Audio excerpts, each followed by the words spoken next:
How has the adjustment been, kind of being back on the road after the 6 months off? And are you sort of more aware of your health and keeping your body, fighting fit? I think before I was in a position of, and not that I'm not anymore, but I was leading. I was looked at as a locker room leader, and like for your family, for your wife, for your children, sometimes you can put yourself on the back burner and you can neglect yourself, making sure everyone else is okay. For me, I think with this new perspective, I have to keep in mind of myself and my health, and I have to take care of myself because I tell my daughter all the time, if you don't love and respect yourself, no one will ever love and respect you, and you won't be able to pass on that love and respect to someone else. So I think with my health and taking care of myself, that's something I have to do. Otherwise, I won't be able to, I won't be around long enough to truly help people out. So, for me, it's been a very eye-opening event, and to be where I'm at, to have that type of adversity hit me, but then also to be able to be picked back up, to have that support system, to have, people all over the world reaching out to me and sending me blessings. It really made me feel like I wasn't alone in a time that I felt like I was on an island, especially a subject that I was very sensitive and insecure about and just kind of hiding and keeping a secret.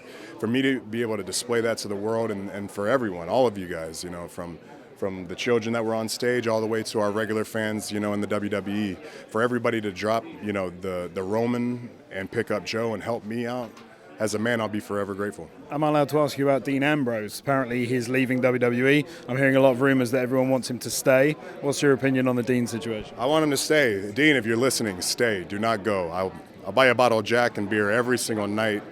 We just want him to be happy.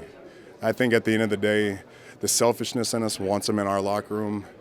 But, as a friend and as a brother, I just want John to be happy. I want him, to, if he has to, recharge his batteries. But ultimately, I want my friend, to be where he wants to be and have the proper placement for his life. And whatever's going to achieve his happiness, I support him fully. But I'm not going to lie. We're selfish beings. That's just how we are. And I want my friends with me.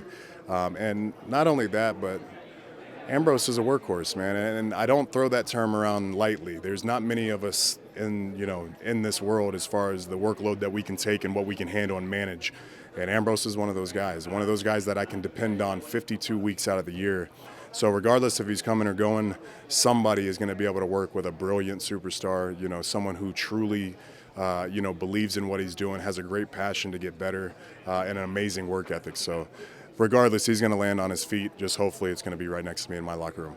Prediction for the main event? Got to go with the man. I think at this point, not only does she deserve it, but she's displayed the passion and the grind that it takes to get there. And, outside of Kofi and maybe, DB a few years ago, there hasn't been a more organic rise than Becky Lynch. And like I said, man, I enjoy the fact that there's a woman out there calling herself the man. That way my little girl can know there's no barriers. My little girl can do anything that she wants to do. She just has to put her mind and her attitude towards it. And I think these women are a great example of that.